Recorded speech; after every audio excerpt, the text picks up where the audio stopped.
Ya, sholat tahajud 610.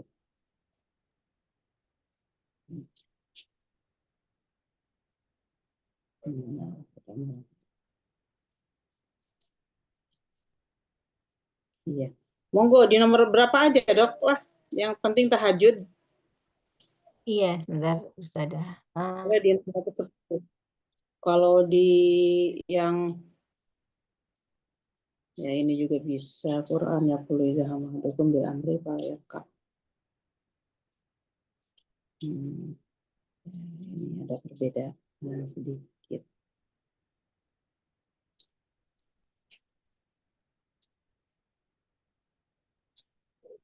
Ini ya Ustazah yang kayaknya sampai di 606 ya, Dok. Iya. Ya. Saya sambil buka dulu ya, Dok. Yeah. Bismillahirrahmanirrahim. Alhamdulillahirabbil alamin wassalatu wassalamu ala asrofil anbiya wal mursalin wa ala alihi washabihi ajmain asyhadu an la ilaha illallah wa la syarikalah wa asyhadu anna muhammadan abduhu wa rasuluh. Alhamdulillah di malam ini kita diberikan oleh Allah kekuatan untuk bisa istiqomah. Mudah-mudahan apa yang kita laksanakan pada malam ini kita mendapatkan kebaikan dari Allah dan semoga Allah menetapkan pahala bagi kita. Semoga nanti apa yang akan kita bahas mengenai materi yang berkaitan dengan masalah sholat tahajud, mudah-mudahan kita dikasih tambah semangat untuk bisa melaksanakannya insya Allah. Amin ya rabbal alamin. Monggo Dok, silahkan. Berarti ini cuma bertiga kita ya Dok? Iya, bertiga. Ya nggak apa-apa. Oh, ada Ya. Uria, ada Mbak Uria juga kok. Alhamdulillah. Baik, ini dibaca yang 607 ya Ustazah? Ya, monggo Dok, siap. Bismillahirrahmanirrahim. Dari Abdullah bin Amru bin Ash radhiyallahu anhu, katanya Rasulullah SAW bersabda kepadaku, wahai Abdullah, janganlah kamu seperti si Fulan. Ia bangun sholat malam dan setelah itu dia berhenti. Maksudnya Paham mananya Dok? tidak istiqomah gitu ya maksudnya, Ustazah. Kadang-kadang Ya. setelah itu dia nggak pernah lagi sholat malam gitu, hanya satu kali itu aja gitu ya Ustazah. Bisa dimanai dua, dia kebiasaannya sholat malam, tapi ternyata sholat malamnya sekarang ditinggalkan. Mungkin karena apa, walau alam stimulusnya. Kemudian yang kedua, orang itu bangun, melek gini, dari sebagian malam itu. Tapi dia tidak melaksanakan sholat. Entah dia, HP-an, entah dia mengerjakan sesuatu. Tapi dia tidak melaksanakan sholat. Ada dua makna itu, bisa dikitukan. Ya, artinya dua-duanya itu dia tidak melaksanakan sholat. Disebabkan ya walau alam masing-masing diri, kenapa entah dia malas, entah dia itu mengerjakan sesuatu sehingga ditinggalkanlah sholat malam itu. Maka janganlah kita melakukan seperti itu, artinya kalau toh kita bangun malam, hendaklah kita sholat dulu didahulukan untuk melaksanakan tahajud tersebut, walaupun hanya 2 rakaat dan 1 rakaat witir. Nah, udah gitu seandainya ada tugas yang sangat urgent sekali, mari kita laksanakan. Ya, seperti itu, Dok. Iya. Baik, Ustazah. Ya, monggo lanjut. Baik, selanjutnya Mbak Susi ya, Mbak Susi, 608. Maaf, aku di jalan nih. Oh, baik. Uria bisa Repot. kah? Uria bisa kah? Oh, insya iya. Oh, silakan. Bismillahirrahmanirrahim. Dari Abdullah bin Amru radhiyallahu anhu, katanya Nabi SAW bersabda kepadanya, diceritakan orang kepadaku bahwa engkau selalu bangun sholat malam dan berpuasa terus setiap hari. Jawabku, benar, ya Rasulullah, aku melakukannya. Sabda Nabi, kalau memang begitu, matamu akan cekung dan dirimu akan lemah. Sesungguhnya dirimu mempunyai hak dan keluargamu mempunyai hak. Karena itu puasalah dan berbukalah bangunlah untuk sholat dan tidurlah. Ya. Iya. Monggo, Bu Ria gimana? Ini Paham? yang saya tangkap apa namanya terus-terusan sholat, terus-terusan puasa, sehingga tidak memperhatikan kebutuhan lainnya. Jadi seperti kebutuhan istrinya, keluarganya. Jadi fokus hanya puasa dan beribadah. Apakah itu yang dimaksud? Padahal apa ya, tubuhnya butuh tidak puasa saja, jadi butuh istirahat, butuh asupan, demikian juga keluarganya juga butuh perhatian. Apakah demikian? Nabi SAW bersabda kepada Abdullah tadi, diceritakan orang kepadaku bahwa engkau selalu sholat malam dan berpuasa terus setiap hari. Jawabku, benar ya Rasulullah, aku melakukannya. Artinya dia malam itu tidak pernah tidur gitu. Itu yang dijelaskan oleh hadis ini. Maka dari itu kata Rasulullah, ya nggak usah seperti itulah kalau bahasa kita. Karena kalau kamu tiap malam terus tidak tidur, berarti matamu akan cekung. Jadi kan bermasalah. Maka setiap harinya dia siangnya dipakai puasa. Maka nanti badanmu akan kurus gitu kan. Jadi artinya gini, kalau toh mau tiap malam tahajud, memang Rasulullah pun tiap malam sholat tahajud. Akan tetapi Rasulullah tidur di awal malam, maka bangun di sepertiganya. Nah, seandainya kita pun demikian, ada tidur dulu gitu. Jadi tanpa tidak tidur, tapi ada tidur dulu mulai dari awal malam, kemudian tengah-tengah malamnya atau sepertiga malamnya kita bangun. Walaupun itu tiap malam dilakukan, insya Allah badanku akan sehat dan mata kita tidak akan cekung. Yang dimaksud dengan mata cekung di sini disebabkan dia malam-malamnya itu tidak pernah tidur. Kemudian puasanya pun ya kita harus mengikuti puasa. Kalau sekarang ini kan ada Senin Kemis gitu kan, ada Ayyamul Bid. Nah, maka nggak perlu kita melaksanakan puasa terus-menerus tiap hari gitu kan. Tidak ada hentinya. Maka nanti badannya akan lemes juga gitu. Begitu Bu Ria. Ya. Ya Ustazah, terima kasih. Ya, monggo Dr. Wivin. Baik. Selanjutnya saya lagi ya. Diberitakan oleh Ubadah bin Samit bahwa Nabi SAW bersabda, barang siapa bangun tengah malam, lalu dia membaca La ilaha illallah wahdahu la syarikalah, lahul mulku wa lahul hamdu, wa huwa ala kulli syai'in qadir, alhamdulillah wa subhanallah, wa la ilaha illallah, wa wahu akbar, wa la haula wa la quwata illa billah.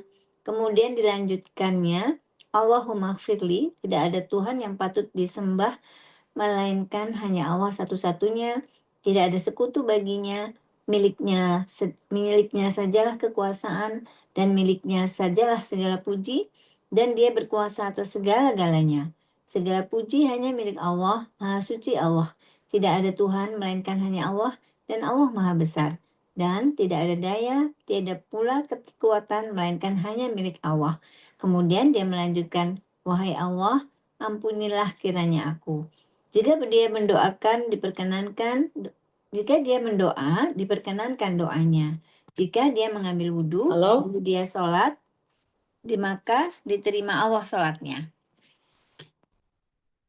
Ya Ustazah, dengar ya? Iya. Mohon maaf, dokter baca nomor berapa?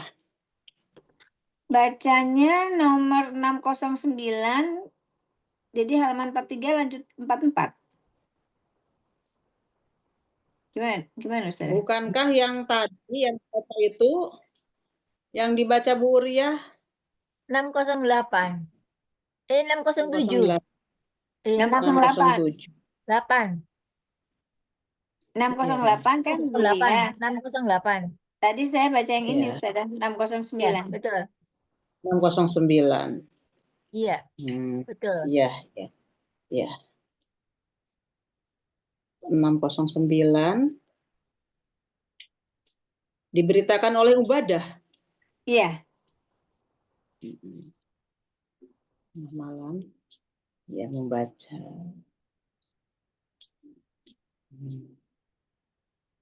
Di sini membacanya tidak disebutkan. Iya dok, saya buka 609 yang di dokter. Ya. Hingga hilang sebagian tak dok teksnya. Silang apa ya Ustazah? Ya. Ini maksudnya waktu bangun malam, kemudian dia membaca la ilaha Iya. illallah wahdahu la syarikalah ya Ustazah? Betul ya. Membaca la ilaha illallah wahdahu la syarikalah, lahul mulku wa lahul hamdu wa huwa ala kulli syai'in qadir. Kemudian dia baca subhanallah walhamdulillah wa la ilallah wallahu akbar wa la haula wa la quwata illa billah. Kemudian dia mengatakan Robbik firli, maka Ya. Allah akan mengampuni dosa-dosanya dia. Gitu. Oke. Jadi kalau Ya. kita ngelilir itu baca ini gitu maksudnya Ustazah? Bukan ngelilir, akan tetapi kita ada niat bangkit untuk bangun tahajud. Kalau kita ngelilir, ya kita nggak usah baca apa-apa, tapi tetap kita ucapkan subhanallah, Allahu Akbar. Karena kita kan tidak bangun. Mungkin ngelilirnya kita setengah 1, setengah 2 gitu. Ya. Itu tidak disebutkan masalah bacaan tadi. Cuman tadi sebelum kita bangun untuk melaksanakan tahajud, maka hendaklah mengucapkan subhanallah, Allahu Akbar yang tadi. Iya. Baik. Baik Ustazah. Monggo lanjut. Lanjut, silakan Mbak Uria lagi ya, yang 610 ya. 610. Abu Hurairah radhiyallahu anhu di dalam salah satu riwayatnya mengatakan bahwa pada suatu ketika Rasulullah SAW bersabda, sesungguhnya saudaramu Abdullah bin Rawahah tidak pernah berkata kotor atau mengulangi ucapannya. Di samping kita, Rasulullah membaca kitab di kala fajar yang dikenal terbit bersinar.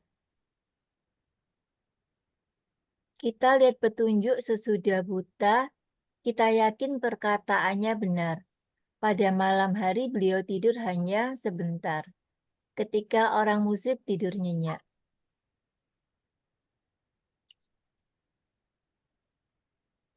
Bagaimana? Ini maksudnya kalau yang saya tangkap,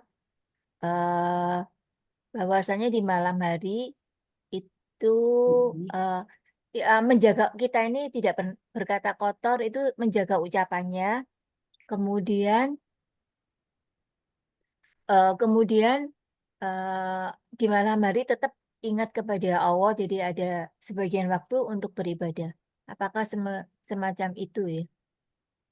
Iya. Ini bahwa yakusu fi kososihi. Maka sesungguhnya saudaramu yaitu Abdullah bin Rawahah tidak pernah berkata kotor atau mengucapkan ucapan-ucapan yang tidak berguna. Maka di samping kita Rasulullah SAW membaca kitab di kala fajar dikenal terbit bersinar, maka beliau mengucapkannya kalau lihat, mohon maaf ini halamannya ini. Iya.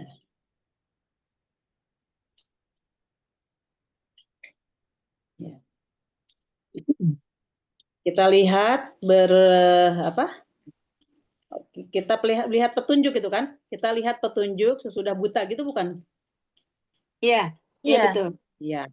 Nah, kita yakin perkataannya benar pada malam hari beliau tidur hanya sebentar, ketika orang musyrik tidur nyenyak. Jadi di sini menunjukkan ketika Rasulullah SAW melaksanakan sholat tahajud, maka Rasulullah tidur dulu.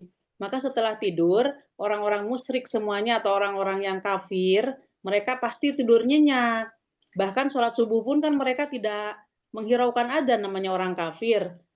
Maka ketika dengar adzan pun dia tidak bangkit. Mungkin dia bangun tidurnya itu jam 8, dia seenaknya aja.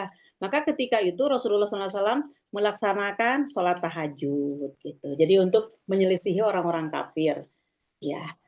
Karena kalimat ini maksudnya gini, sahabat tadi kan Abdullah bin Rawahah itu beliau tidak pernah berdusta. Maka ketika menyampaikan sifat Rasulullah seperti itu dipercaya bahwa Rasulullah itu ketika mau tahajud tidur dulu, kemudian di sepertiga malamnya ketika orang-orang kafir dia tidur maka beliau melaksanakan sholat. Itu Dok. Ya. Monggo, paham. Jadi untuk meyakinkan bahwa perintah atau sunnah sholat tahajud ini memang betul-betul benar gitu ya Ustazah, mungkin ya maksudnya ya. Iya, iya, iya, iya. Betul, Dok. Monggo lanjut. Baik. 611 dari Aisyah radhiyallahu anha, katanya Rasulullah SAW melakukan sholat isya. Sesudah itu beliau sholat 8 rakaat, setelah itu 2 rakaat sambil duduk. Kemudian beliau sholat lagi 2 rakaat antara azan dan iqomat, dan beliau tidak pernah meninggalkan yang 2 rakaat belakangan itu. Ini juga salah satu mengenai sholat tahajud, dan ini sholat qobliyah subuh itu ya Ustazah, sholat fajar. Iya, sholat fajar itu adalah Rasulullah SAW melaksanakan ya sholat qobliyah subuh ataupun sholat subuh pun dikatakan sholat fajar juga. Melakukan sholat isya dulu, sesudah itu beliau sholat 8 rakaat.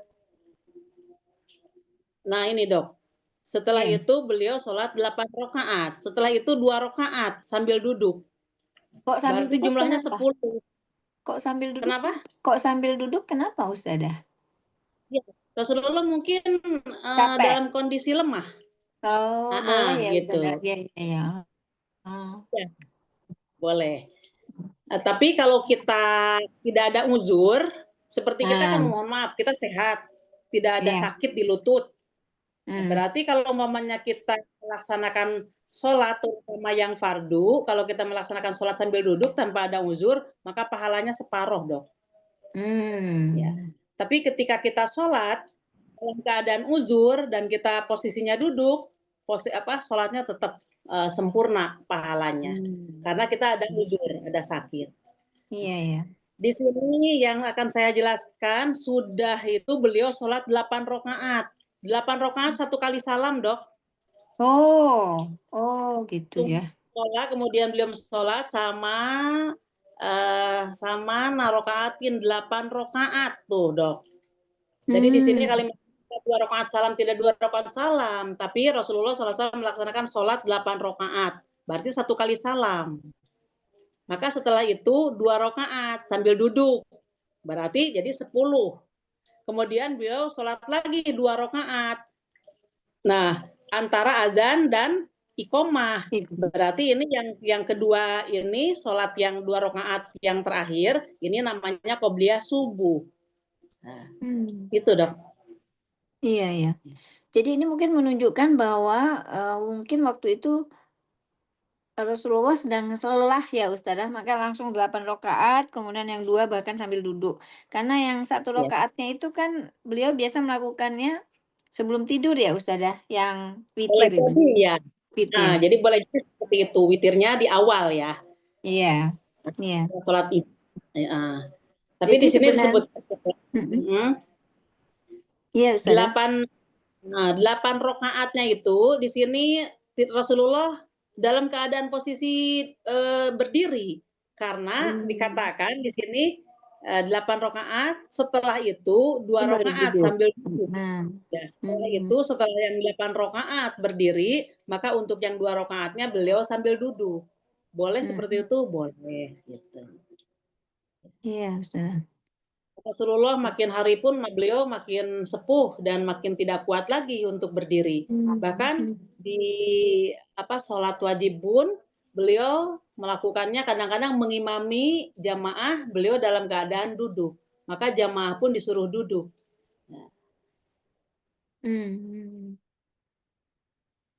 Iya Ustazah. Jelas ya?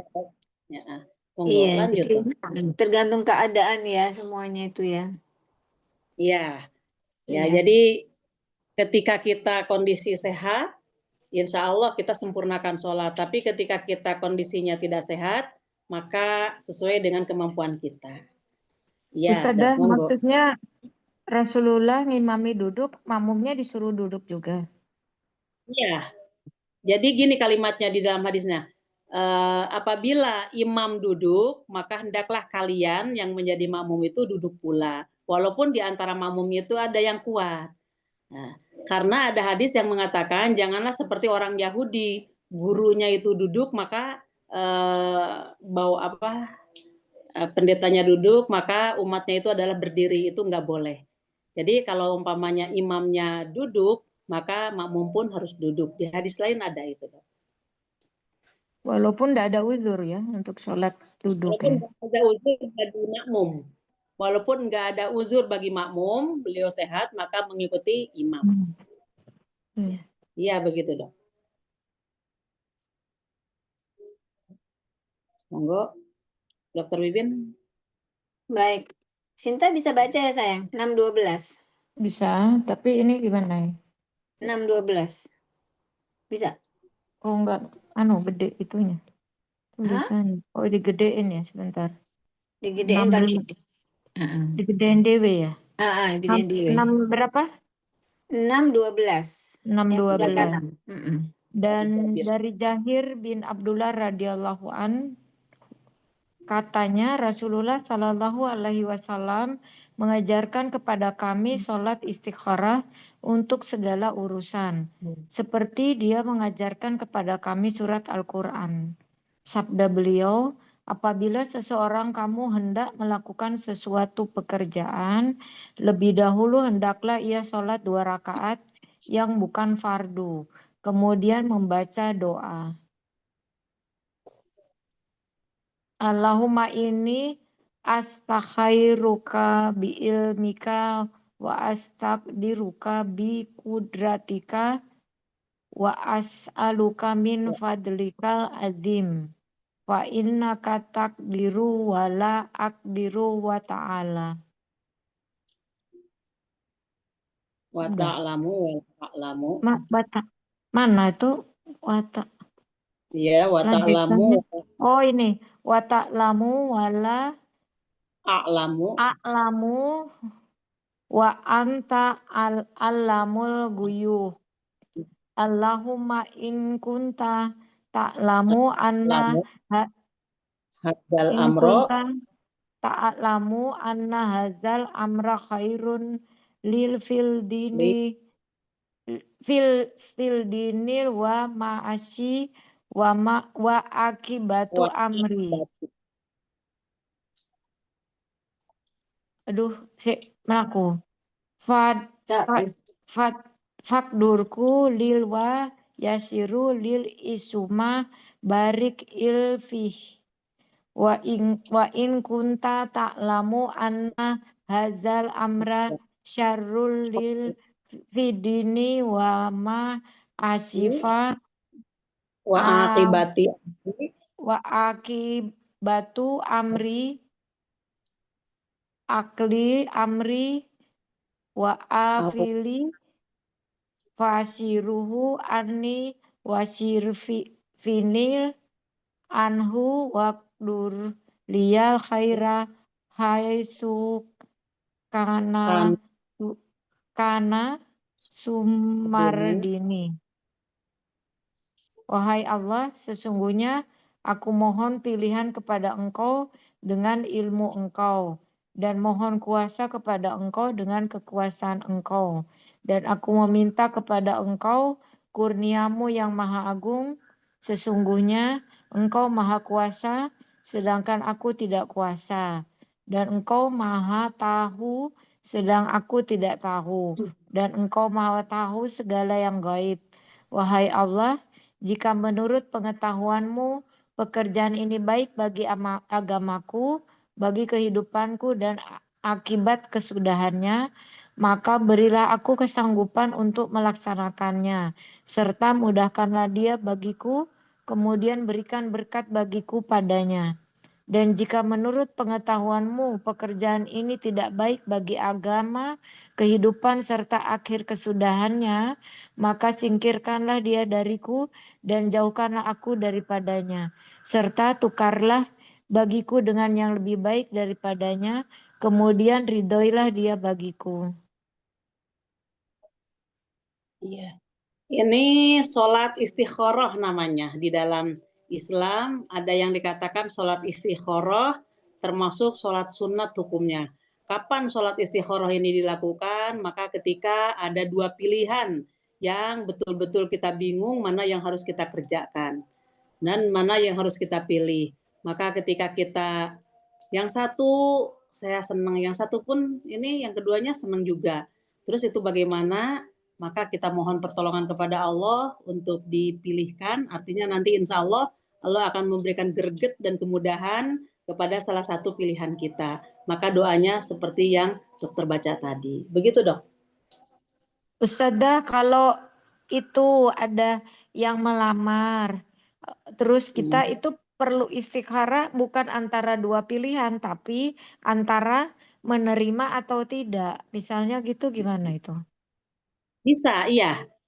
Apakah ini betul-betul akan baik akibatnya untuk saya, dalam agama saya, dalam kehidupan saya, dan dalam keseterusannya, maka kita mohon kepada Allah. Tapi seandainya hal ini akan menjadikan tidak baik bagi saya atau bagi kita, maka mohon oleh Allah itu ditidakjadikan. Yaitu termasuk pilihan juga antara menerima dan tidak menerima karena umpamanya masih ada keraguan. Ya, seperti itu. Tapi kalau umpamanya kita sudah mantap di dalam masalah lamaran tersebut dan kita bisa menerimanya, kita tinggal mohon kepada Allah.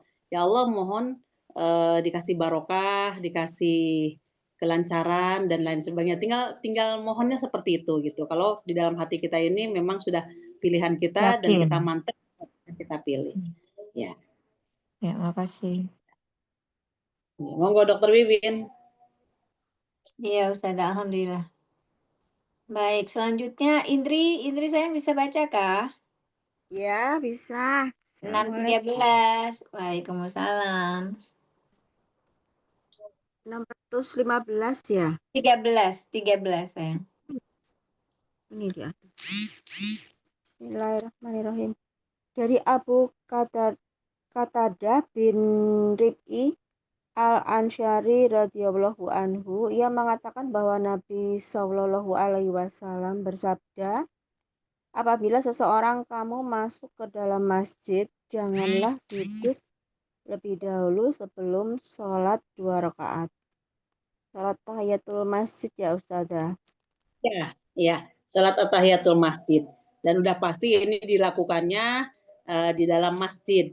Seperti kalau kita mau melaksanakan sholat taraweh, tapi kan belum lama masih lama gitu dimulainya, maka kita begitu masuk, kita melaksanakan sholat 2 rakaat, namanya sholat tahiyatul masjid.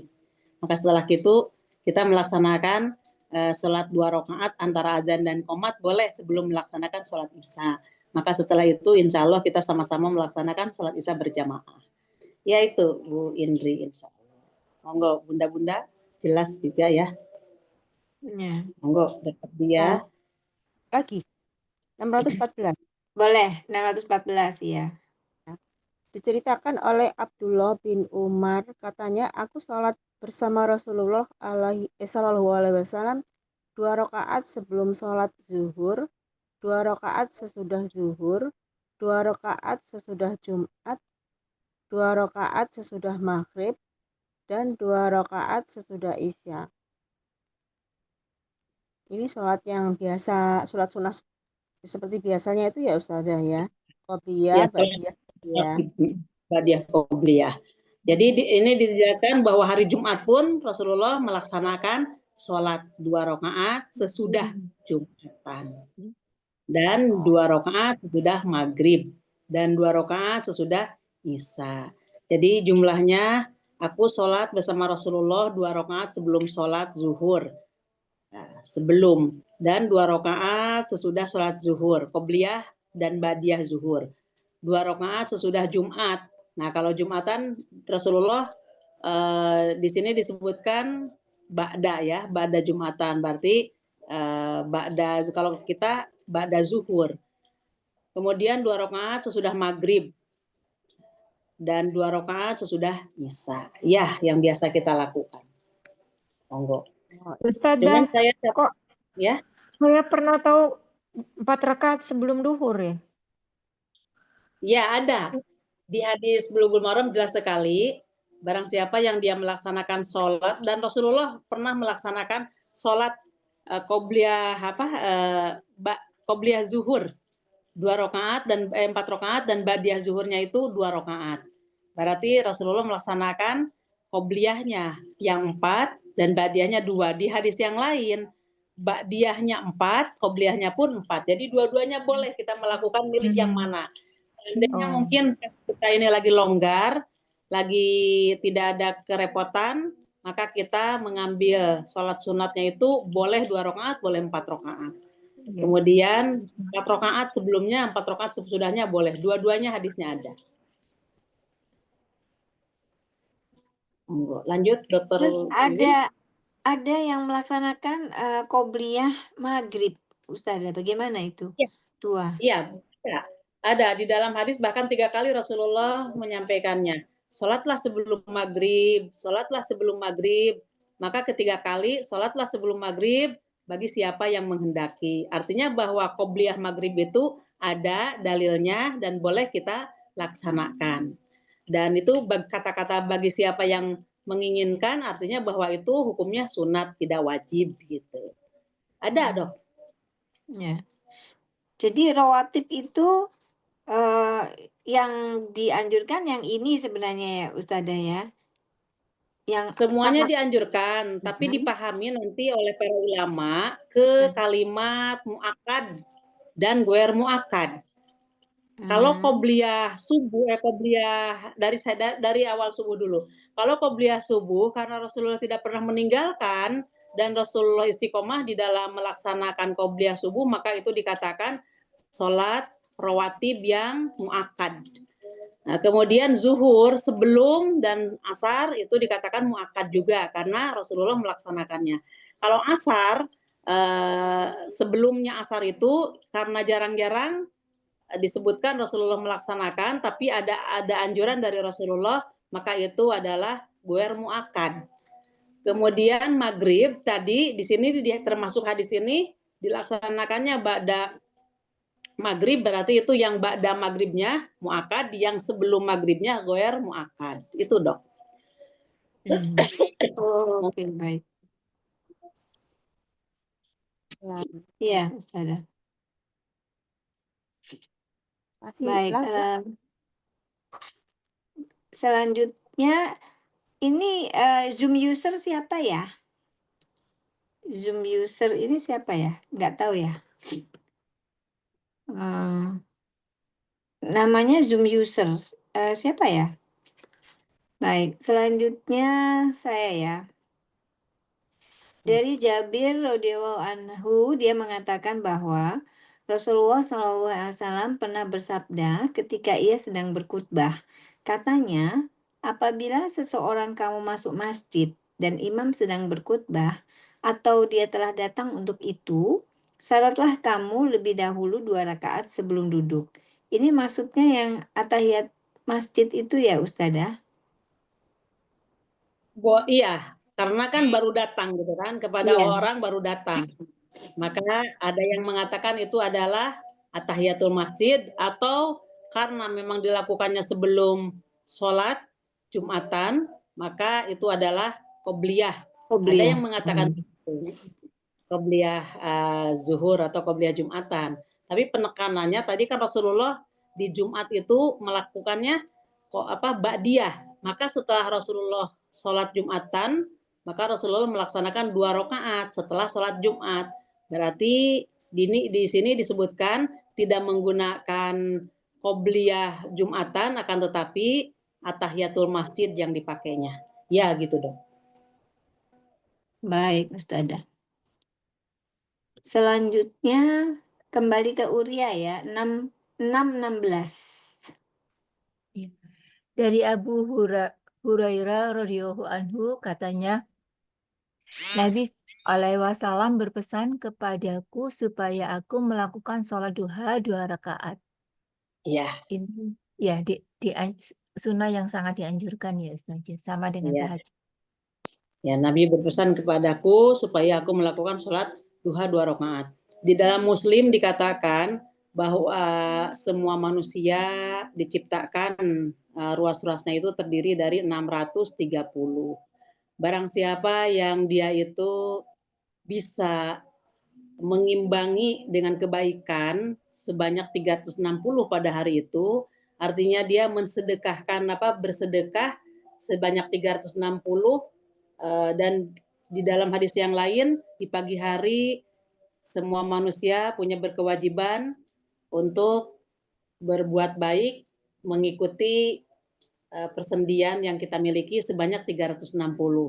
Termasuk subhanallah, Allahu akbar, la ilaha illallah, alhamdulillah, kemudian istighfar juga, kemudian menghilangkan ranjo-ranjo ataupun sesuatu yang menghalangi jalan orang lewat, sehingga kalau umpamanya orang lewat menginjak itu berarti akan celaka, maka dia menyingkirkannya. Sebanyak 360 pada hari itu, maka dia akan diselamatkan oleh Allah dari siksa api neraka.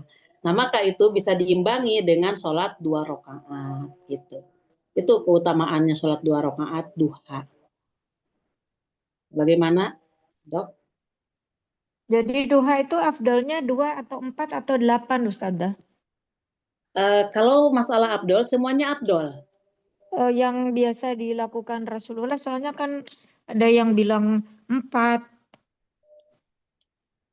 Ada hadisnya bahwa Rasulullah pernah melaksanakan 8 rakaat. Kemudian di hadis yang lain, sholat duhanya disebutkan seperti ini. Kalau ini kan perintah, maka melakukan sholat 2 rakaat, supaya aku melakukan sholat 2 rakaat. Jadi insya Allah semuanya itu afdol, 2 rakaat, 4 rakaat, dan 8 rakaat. Dan yang paling banyak itu adalah 8 rakaat dan Rasulullah melaksanakannya. Monggo pilih bagaimana, insya Allah semuanya apa yang diperintahkan oleh Allah lewat wahyunya, semuanya itu terbaik untuk kita. Maka kita tinggal memilih mana saja. Dan keutamaan yang tadi 2 rakaat itu bisa mengimbangi berbuat baik sebanyak 360. Maka dalam hari itu ketika kita melaksanakan sholat duha 2 rakaat, insya Allah kita akan diselamatkan dari siksa api neraka pada hari itu. Maka seandainya orang itu meninggal, akan dijauhkan dia dari api neraka pada saat itu ketika dia pagi harinya melaksanakan 2 rakaat sholat duha. Kemudian ada hadis mengatakan barang siapa yang melaksanakan 4 rakaat sholat duha, maka dia sudah memadai, artinya dia sudah mencukupi, gitu. Sudah mencukupi di dalam melaksanakan kebaikan dan sudah mencukupi catatan bagi dia itu bisa mengimbangi catatan yang 360 itu. 2 rakaat aja seperti itu. Apalagi kalau kita katakan ya 4 rakaat, 8 rakaat, maka insya Allah akan memiliki keutamaan yang lebih. Ya, begitu Dokter Sinta. Ya, makasih Ustazah. Ya. Monggo Dokter Wiwin. Baik. Selanjutnya Sinta Yasin, ini yang 617. 617. Dari Aisyah radhiyallahu anhu katanya, tidak ada sholat nawafil atau sunat yang lebih diutamakan oleh Nabi Shallallahu Alaihi Wasallam dari sholat sunnah lainnya selain daripada 2 rakaat sunat fajar. Qobliyah subuh kah Paham ya, itu? Dok? Iya, iya, Iya. iya. Qobliyah subuh. Ya. Nabi lebih mengutamakan 2 qobliyah subuh daripada sholat-sholat sunnah yang lainnya. Maka walaupun Rasulullah SAW bepergian, Rasulullah tidak pernah meninggalkan 2 rakaat sholat qobliyah subuh. Dan di hadis lain dikatakan bahwa keutamaan 2 rakaat sebelum subuh itu lebih baik daripada dunia dan seisinya. Artinya ketika kita sudah melaksanakan 2 rakaat, insya Allah kita sudah lebih memiliki dunia ini yang lebih baik daripada dunia yang kita tempati plus isinya. Itu nilai di sisi Allah seperti itu. Ya. Monggo. Jelas ya, Bunda-bunda. Monggo Dr. Wiwin. Lanjut. Baik. Selanjutnya Mbak Indri lagi ya, 618. 118. Bismillahirrahmanirrahim. Dari Aisyah radhiyallahu anhu, katanya Rasulullah Shallallahu alaihi wasallam melakukan 2 rakaat sholat sunat sebelum subuh dengan cara yang ringan, sehingga aku bertanya-tanya dalam hatiku, adakah Nabi Shallallahu alaihi wasallam membaca Al-Fatihah atau tidak? Artinya? Mana ya? Saking cepatnya, saking enggak terlalu lamanya gitu ya Ustazah? Iya, saking singkatnya, cepatnya beliau tetap membaca Al-Fatihah, karena kan di hadis lain kita tahu bahwa barang siapa yang tidak membaca Al-Fatihah di dalam sholat, maka sholatnya tidak sah. Jadi sudah pasti, insya Allah Rasulullah membaca Al-Fatihah, cuman suratnya pendek. Di Bulughul Maram dikatakan beliau membaca surat Al-Kafirun sama Al-Ikhlas. Maka kan kita pun baca itu pendek dan cepat gitu. Kalau Rasulullah kan menggunakannya di dalam sholat sunat dalam hal itu, qobliyah subuh terutama. Tapi kalau untuk sholat subuhnya Rasulullah yang panjang-panjang malah. Tapi kalau kita kan mau sholat sunatnya ataupun sholat subuhnya, kadang-kadang masih itu aja yang dibaca. Iya. Ustazah, ini sholat subuhnya apa di rumah ya? Waktu di rumah gitu ya. Jadi Aisyahnya kok tahu? Bukan di rumah. Kalau berjamaah, kalau sholat subuhnya Rasulullah sudah pasti mengimami makmum di masjid. Kalau qobliyah subuhnya Rasulullah sering dilaksanakan di rumah. Karena hadis mengatakan Rasulullah bersabda begini, sesungguhnya sholat itu, ya sesungguhnya yang paling baik melaksanakan sholat itu adalah di rumah, kecuali yang dipadukan. Jadi sholat yang terbaik untuk semua laki-laki ataupun perempuan di rumah kecuali yang dipardukan. Jadi kalau yang dipardukan itu yaitu artinya berjamaah bersama. Tapi kalau umpamanya dia mau melakukan ba'diyah ataupun qobliyahnya, maka Rasulullah pun melaksanakannya di rumah. Jadi setelah ba'diyah subuh, qobliyah, dia ke masjid gitu. Ya, beliau ke masjid karena imami sahabat. Oh iya. Masjidnya dekat dengan rumahnya Rasulullah. Nempel, tinggal buka pintu aja, udah Nah, langsung. itu bisa. Nah, jadi bisa dilakukan. Ya Ustazah. Lanjut. Ya. Apa? Saya lagi. Siapa nih? Indri ya? Iya, saya lagi aja ya. Iya, 619. Dari Abu Hurairah radhiyallahu anhu, katanya, temanku Nabi Shallallahu alaihi wasallam menasihatkan kepadaku 3 perkara yang tidak akan kutinggalkan selama hidupku. Pertama, puasa 3 hari setiap bulan. Kedua, sholat duha. Ketiga, tidur sesudah sholat witir. Oh, jadi ayamul bid itu ya Ustazah? Iya. Rasulullah SAW. Ya. Rasulullah SAW sebagai sahabatnya dari Abu Hurairah, Abu Hurairah kan mengatakan, sahabatku atau temanku yaitu Nabi SAW memberikan nasihat kepadaku. Pertama nasihatnya puasa 3 hari setiap bulan, yaitu ayamul bid. Kemudian kedua, sholat duha 2 rakaat setiap hari. Ketiga, tidur sesudah sholat witir. Tidur setelah sholat witir artinya, ya mohon maaf, mungkin kan tidurnya hanya untuk menghilangkan ngantuk sedikit aja, maka nanti pas adzan subuh, ya beliau insya Allah bangun dan melaksanakan qobliyah, kemudian melaksanakan sholat berjamaah subuhnya. Ya. Ya Ustazah, udah jelas.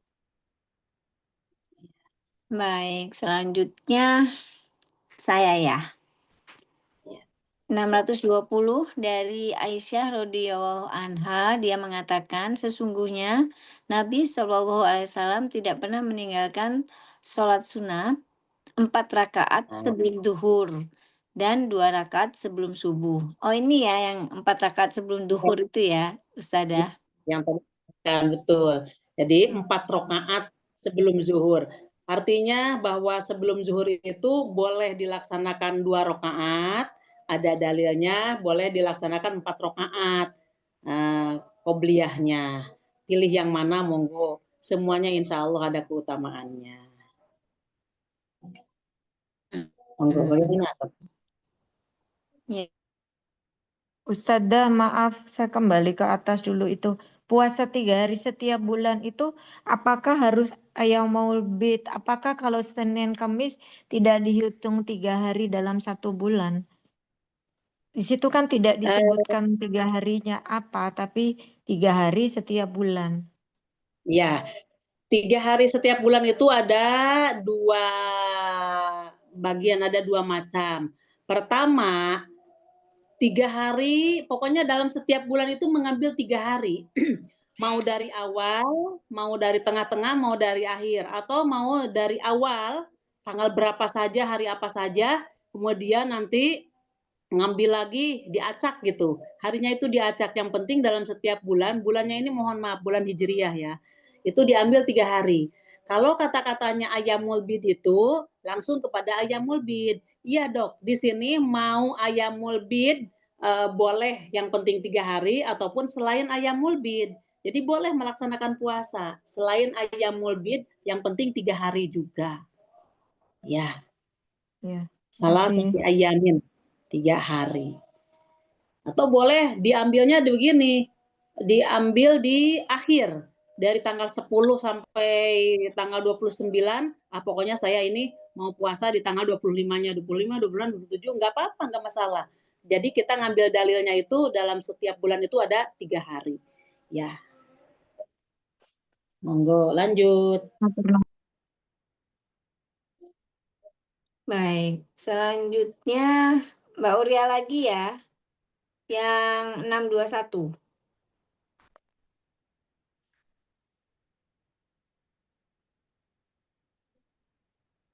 Dari Abdullah Al-Muzani katanya Nabi Shallallahu Alaihi Wasallam bersabda, "Sholatlah kamu sebelum sholat maghrib."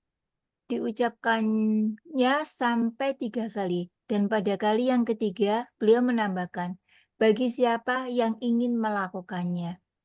Beliau tambahkan kata-kata tambahan itu karena beliau takut orang banyak akan menganggap menjadi sunnah. Oh, yang Paham tadi ya? disampaikan ya. Ya, Tapi jadi di sini bukan menjadi sunnah ya, cuman yang mau, yang ingin melakukan. Apa bedanya ya Ustaz? Ingin melakukan sama sunnah. ya, ayat tahizaha menjadikannya manusia itu sunnah. Jadi artinya sunnah yang betul-betul digerakkan terus gitu. Jadi seolah-olah mendekati wajib gitu. Jadi jangan beranggapan bahwa sholat sebelum maghrib itu disunahkan, itu arti disunah ini artinya digerakkan terus menerus gitu. Jadi bagi yang kamu hendaki, umpamanya hari ini saya mau qobliyah subuh, silakan. Besoknya males gitu kan, nggak masalah gitu. Jadi tidak mesti wajib, walaupun males pun dipaksakan untuk melaksanakan sholat qobliyah maghrib. Itu yang dikhawatirkan oleh Rasulullah seperti itu. Ya. Sunnah di sini maksudnya digerakannya itu terus menerus, dijadikan sunnah gitu.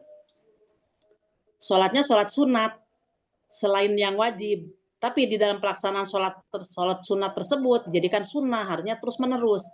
Maka itu yang dikhawatirkan oleh Rasulullah. Maka kalimat perintah dari Rasulullah itu disebutkan ada kalimat liman sya'a, bagi yang menginginkannya. Artinya di sini nggak perlu dijadikan terus-menerus bahwa itu seolah-olah seperti wajib gitu, tapi tidak. Siapa aja yang mau, monggo untuk melaksanakan qobliyah maghrib. Tapi kalau lagi males, ditinggal kapanpun nggak dosa. Itu Bu Ria. Ya, baik. Terima kasih. Monggo Dok. Iya, terima kasih Ustazah. Sekarang Mbak Indri lagi nomor 622. 622 ya. 600 berapa? 22.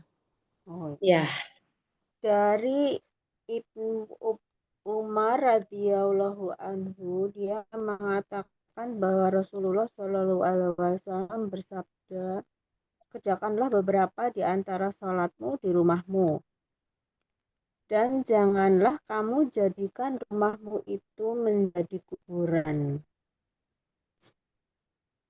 Jadi seperti ini ya, yang apa itu, rombongan yang Baca ke Quran. kubur-kubur itu,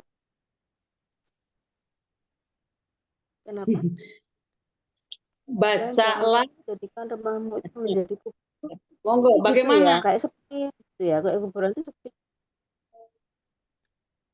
Kerjakanlah beberapa di antara sholatmu di rumahmu, dan janganlah Ya. kamu jadikan rumahmu itu menjadi kuburan. Itu maksud, kalau menurut saya, jadi rumah itu nggak ada sama sekali sholat, nggak dijadikan sholat gitu ya, kayak kuburan sepi gitu ya Ustazah. Iya, Apa gitu? artinya bahwa kuburan itu bukan tempatnya untuk sholat, itu Bu. Oh ya ya. Itu bahwa kuburan itu bukan tempatnya untuk sholat. Kalau toh mau sholat itu, hendaklah dilaksanakan di rumah. Karena Hmm. kuburan itu ya bukan tempat sholat.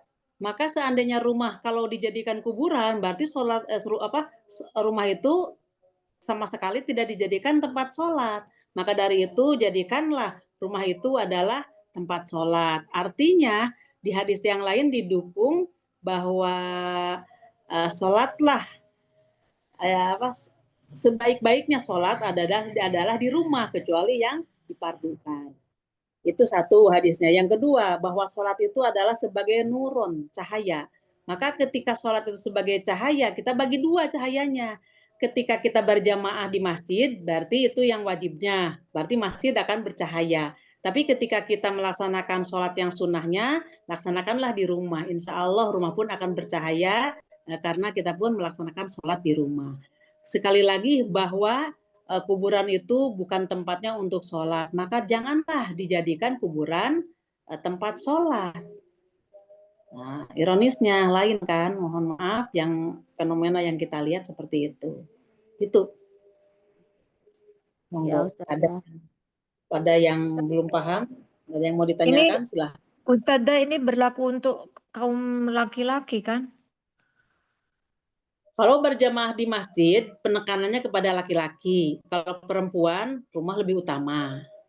Tapi kalau perempuan mau mencari pahala, melaksanakan sholat di masjid, para laki-laki atau para suaminya jangan melarang. Selama itu dipahami oleh ulama, ya situasinya kondusif bagi si perempuan tersebut. Monggo, seperti itu. Nah, pahalanya di mana? Ya langkah kakinya kan. Nah, di situ mengangkat derajat dan menggugurkan dosa-dosa. Insya Allah seperti itu. Dan yang keduanya memakmurkan masjid juga gitu. Ya, Dokter Sinta seperti itu. Jadi kalau untuk wanita, Rumah lebih utama dalam hadisnya. Rumah lebih utama. Jadi untuk wanita itu sholat sunat ataupun sholat yang wajib diutamakannya itu di rumah karena rumah itu lebih utama. Nah, para ulama memahaminya apa keutamaan ketika si perempuan itu melaksanakan sholat di rumahnya. Maka derajat untuk perempuan karena ada kalimat dari Rasulullah rumah lebih utama. Ketika perempuan sholat di rumah melaksanakan sendirian, maka dia mendapatkan tetap 27 derajat.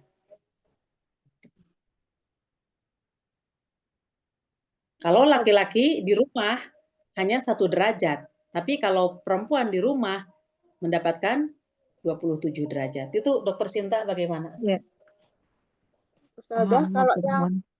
kalau yang laki yang ba'diyahnya di rumah gitu, apa tuh Mas? Itu lebih baik. Itu lebih baik. Yang ba'diyah hatmah atau qobliyahnya di rumah. Pokoknya selain yang wajib. Kata Oh, Rasulullah, sebaik-baiknya sholat adalah di rumah. Nah, berarti itu adalah punya keutamaan tersendiri.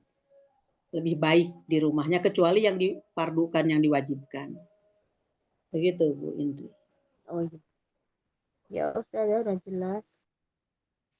Sudah jelas, monggo Dokter Wiwin, gimana? Ya, baik. Selanjutnya saya lagi ya. Sinta sudah kan, Sin? 6, 2, Udah, 3. nggak apa-apa, baca 6, lagi 2, 3 boleh. ya. 6, 6, 2, 3. 3 Dari ya. Abu Hurairah radhiyallahu anhu, katanya Nabi Shallallahu alaihi wasallam bersabda, tidak disiapkan perangkat kendaraan melainkan untuk perjalanan ke 3 buah masjid. Pertama, ke Masjidil Haram di Mekah. Kedua, ke Masjidil Rasul di Madinah. Ketiga, ke Masjidil Aqsa di Yerusalem. Paham, Dok. Maksudnya kita yang diwajibkan dan disunahkan itu perjalanan ke 3 buah masjid itu untuk sholat di sana. Sedangkan ke masjid yang lain itu tidak seperti sekarang yang banyak jamaah-jamaah pergi ke apa sih istilahnya tuh banyak banget itu setiap pergi Tahun. ke siara masjid apa itu tidak dianjurkan di dalam sunnah Islam. Rasul Islam, iya. Iya. Jadi Jadi kalau mau artinya melakukan perjalanan ya ke 3 masjid ini untuk sholat di sana ya Ustazah. Begitukah? iya, betul. Maka ketika kita sebagai umat Islam yang sudah memahami dalil ini, tidak disunahkan dan tidak pantas kalau kita diniatkan untuk mengunjungi masjid. Diniatkan saya ingin berziarah, menziarahi masjid, mengunjungi masjid tertentu. Kecuali yang dibolehkan itu 3, yaitu Masjidil Haram, Masjid Nabawi, Madinah, dan Masjidil Aqsa, cuman itu. Jadi kalau kita begini, dari Indonesia, saya mau mengunjungi Masjidil Aqsa. Nah, berarti itu dibolehkan. Dan memang itu yang dianjurkan Rasulullah. Tapi ketika kita mengatakan, saya besok mau mengunjungi masjid yang ada di Cirebon. Nah, itu tidak dianjurkan. Ya, itu maknanya sama dengan Dokter Sinta kata-kata tadi. Ya, Dok.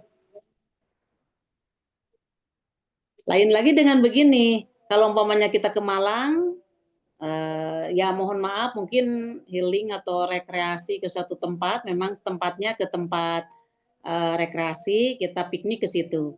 Maka setelah itu nanti kita mampir ke Masjid Merah ataupun ke masjid apa itu satunya lagi, ya maka kita mampirnya bukan mampir untuk mampir ikut sholat. Memang kita di perjalanan, kita pas bagian ini sudah jam 1, maka kita mampir dulu ke masjid itu. Bukan sengaja dari rumah itu mengunjungi ke masjid itu, tapi yang utama dari rumah niatnya kan mau piknik gitu kan. Bagaimana? Bunda-bunda, bagaimana Dok? Paham? Paham Ustazah. Jadi selama kita ke masjid itu untuk melakukan ibadah, misalnya udah waktunya duhur ya kita ke masjid itu untuk sholat duhur, itu nggak apa-apa ya Saudara. Tapi kalau Ya, sengaja kayak berekreasi untuk misalnya melihat keindahannya, itu tidak dianjurkan gitu ya Saudara? tidak dianjurkan. Ya, saya mau berangkat dari Surabaya itu Khusus gitu ya. ke Solo, mau menziarahi masjid itu, tidak dianjurkan. Baik. Baik, Lanjut. sekarang saya 624 dari Abu Hurairah radhiyallahu anhu, katanya Nabi Shallallahu alaihi wasallam bersabda, 1 kali sholat di masjidku ini lebih baik daripada 1000 kali sholat di tempat lain, melainkan di Masjidil Haram. Maksudnya kalau kita sholat di Masjid Nabawi itu pahalanya 1000 kali gitu ya. Kalau di Masjidil Haram 100.000 kali ya, Ustadzah, gitu. Iya, dipahami seperti itu oleh ulama. 1 kali sholat masjidku ini lebih baik daripada 1000. Lebih baik daripada 1000, berarti lebih daripada 1000 kebaikannya. Iya. Nah, melainkan di Masjidil Haram. Nah, di Masjidil Haram itu punya keutamaan-keutamaan. Maka ketika kita melaksanakan umroh ya, bukan hanya kita bertawaf dan sa'i saja, tapi ketika kita melaksanakan sholat di 2 masjid tersebut, maka pahalanya lebih besar, berlipat ganda ketimbang kita melaksanakan sholat di masjid. Nah, Ustadzah, saya baru Nah, kemarin lihat ada Ustadz Salaf, insya Allah ya. Dia menyampaikan kalau untuk perempuan, kalau sudah di sana tidak perlu berlomba-lomba ke masjid setelah menjalankan ibadah haji. umrohnya ya. Iya, Umrohnya atau atau ya, umroh. Karena baginya tetap yang utama itu di rumah. dalam, iya, di dalam rumah. Jadi Atau tidak perlu bagi kaum wanita mengejar berapa 1000 kali atau apa, karena mumpung saya ada di sana. Bagaimana itu saja? Karena kalau Iya, kita di sana kayaknya memaksakan diri banget, yang penting harus ke sana. memaksakan diri. Jadi maknanya begini, ketika kita sholat yang 5 waktu itu di hotel ataupun di maktab, maka derajatnya sama dengan para laki-laki yang sholat di situ. Untuk perempuan, rumah lebih utama itu dok. Maka ketika Jadi seseorang laki melaksanakan sholat 1 waktu, umpamanya zuhur saja, maka dia lebih baik kan lebih baik pahalanya di sisi Allah itu 1000 kali lipat lebih dibandingkan dengan sholat di luar. Nah, perempuan pun ketika dia sholat di maktab ataupun di hotel, dia pun mendapatkan apa yang didapatkan oleh laki-laki. Iya, Dok. iya, saya baru dengar, terus saya jadi ingat, kayaknya kayak kita kalau sudah di sana kayaknya ngoyo banget ke Masjidil Haram hanya karena merasa sudah jauh-jauh ke sana, tapi kok kita sholatnya di hotel. Karena kebanyakan orang tidak paham tentang hadis ini dan tentang hadis bahwa rumah itu lebih utama. Nah, itu banyak orang yang tidak paham. Maka sampai meninggalkan anaknya nangis atau membawa anak ke masjid mengganggu orang itu tidak perlu. Ya, gitu dok. Iya. Dokter Wiwin. Iya, Ustadzah. Sampai kita Jumatan juga ikut Jumatan di sana ya. Padahal seharusnya nggak perlu sampai seperti itu ya, Ustadzah. Nggak perlu. Ya. Iya. Kan Perempuan banyak ini, sekali kalau Jumatan penuh sesak. kita perempuan ini Allah mengangkat derajat lewat lewat firman-Nya, lewat sabdanya dari Rasulnya. Alhamdulillah kita berada di Islam ini banyak keutamaan-keutamaan yang diberikan oleh Allah kepada perempuan muslimah. Ya, Iya. dok, begitulah. Lanjut, dok. Baik, selanjutnya Mbak Uria lagi ya, 625. Nah, Ini. diceritakan oleh Nafi bahwa sesungguhnya Ibnu Umar radhiyallahu anhu tidak pernah melakukan sholat duha, melainkan hanya 2 kali, yaitu ketika beliau tiba di Mekah karena beliau tiba pada waktu duha. Lalu beliau tawaf, kemudian sholat 2 rakaat di belakang maqam Ibrahim.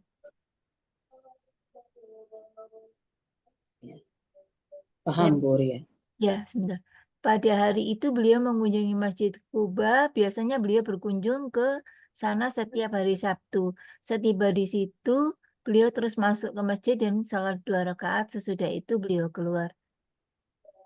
Nafi menambahkan bahwa Ibnu Umar bercerita, sesungguhnya Nabi SAW mengunjungi Masjid Kuba itu kadang-kadang dengan menunggang kuda dan kadang-kadang berjalan kaki. Kata Nafi pula meneruskan, Ibnu Umar berkata, sesungguhnya aku hanya berbuat sebagaimana yang pernah kulihat sahabat-sahabatku memperbuatnya Dan aku tidak melarang orang untuk mengerjakan sunat kapan saja ia kendaki, malam ataupun siang, asal saja jangan disengaja melakukan pada waktu matahari terbit atau terbenam. Iya. Ini sholat duha ya? Iya, Rasulullah jarang sekali melakukan sholat duha, tapi Rasulullah menganjurkan kepada sahabat, bahkan istrinya sendiri mengatakan, Aisyah, bahwa Rasulullah itu tidak pernah melakukan sholat duha kecuali kalau beliau itu habis bepergian dan pas waktu sholat duha maka Rasulullah melaksanakan sholat duha di masjid, kemudian kalau tidak bepergian Rasulullah tidak melakukannya. Maka aku mendawamkannya, kata Aisyah. Kalau aku ini istiqomah terus sholat duha, walaupun Rasulullah tidak melakukan itu. Jadi boleh kita melakukan secara istiqomah terus-menerus, tapi Rasulullah juga tidak, kita juga mau sholat mau tidak ya monggo, diserahkan kepada kita masing-masing. Kemudian di sini dalam nomor 2-nya, pada hari beliau mengunjungi Masjid Quba, biasanya beliau mengunjungi ke sana itu setiap hari Sabtu. Maka Abu Hurairah pun melaksanakannya hari Sabtu juga. Maka setiba di situ, beliau terus masuk ke masjid dan sholat 2 rakaat. Sesudah itu beliau keluar. Sholatnya sholat apa? Sholat at-tahiyatul masjid ya. Ya.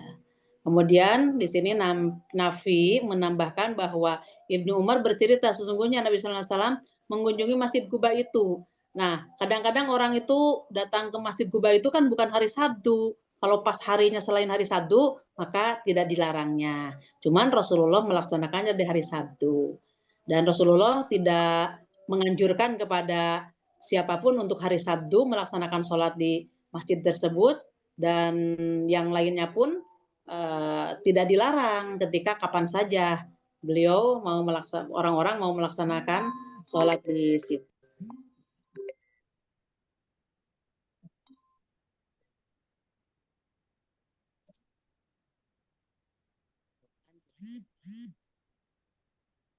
Baik. Kok hilang suara? Ustazah hilang suaranya. Ada Kak Ustazah masih? Iya. Nggak ada. Gimana Dok? Sekarang ada suara saya? Oh iya, sudah ada. Alhamdulillah. Monggo. Satu lagi ya. Satu lagi siapa? Oh Mbak Indri, silakan Mbak Indri. 626 626, ya. dari Abu Hurairah. Dia mengatakan bahwa Nabi Shallallahu Alaihi Wasallam bersabda, antara rumahku dan mimbarku adalah sebuah kebun dari kebun surga, dan mimbarku berada di atas telagaku. Ini maksudnya suatu tempat kadang-kadang lebih mulia dari tempat yang lain gitu ya Ustazah ya. Ya. Antara rumahku dan mimbarku adalah sebuah kebun dari kebun surga, dan mimbarku berada di atas telagaku. Ya Ustazah, suatu tempat kadang-kadang lebih mulia dari tempat lain Ustazah. Di sini Rasulullah menyabdakan, Rasulullah bersabda, antara rumahku dan mimbarku adalah sebuah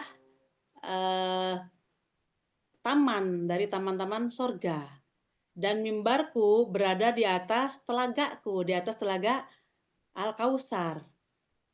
Ya, jadi Rasulullah itu menerangkan itu. Tapi di sini tidak ada anjuran bahwa di Raudhah itu yang dikatakan kan Raudhah itu adalah merupakan taman. Raudhah min Raudatil Jannah, merupakan taman dari taman-taman sorga. Rasulullah di sini tidak menganjurkan untuk melaksanakan sholat. Cuma Rasulullah menjelaskan di antara mimbarku yang biasa Rasulullah pakai dengan rumahku itu adalah taman-taman sorga. Gitu. Dijelaskan Rasulullah seperti itu, dan Rasulullah di sini tidak menerangkan masalah sholat sunnah yang kita suka rebutan di Raudhah. Gimana Dok? Iya, seperti berebut begitu. Ya Allah. Iya, ya. Dan mohon maaf, orang-orang mengatakan ketika kita berdoa di Raudhah itu adalah doanya terkabulkan. Kalimatnya seperti itu. Padahal ketika kita berdoa di sekitar Masjid Nabawi dan kita melaksanakan doanya itu setelah sholat yang dipardukan, insya Allah semuanya itu terkabulkan doa kita. Bahkan kalau setelah sholat yang dipardukan, walaupun selain di Masjid Nabawi pun di kita termasuk ini, insya Allah setelah sholat yang dipardukan itu ada dalil. Doa yang dikabulkan diantaranya setelah selesai sholat yang dipardukan. Maka itu di sini tidak ada penekanan untuk melaksanakan sholat di raudhah. Tidak disebutkan seperti itu. Bagaimana? Apakah itu termasuk bid'ah ya, Ustadzah? Enggak. Kalau memang itu tidak dianjurkan dan tidak disabdakan Rasulullah, berarti mengada-ngadakan. Iya, dok. Nah, padahal kita selalu begitu ya, Ustadzah, sampai antri-antri kita kan. Dan Salah. dibuatkan Iya. antrian oleh Dibuat antri kan. dibuatkan dan harus Nah, daftar itu. kan itu. Iya. Hmm. Ya, dalilnya itu yang harus kita selidiki. Harus Jadi kita paling tidak pahami. kalau kita ke sana itu yang berniat untuk ziarah Rasul ya. Maksudnya Iya.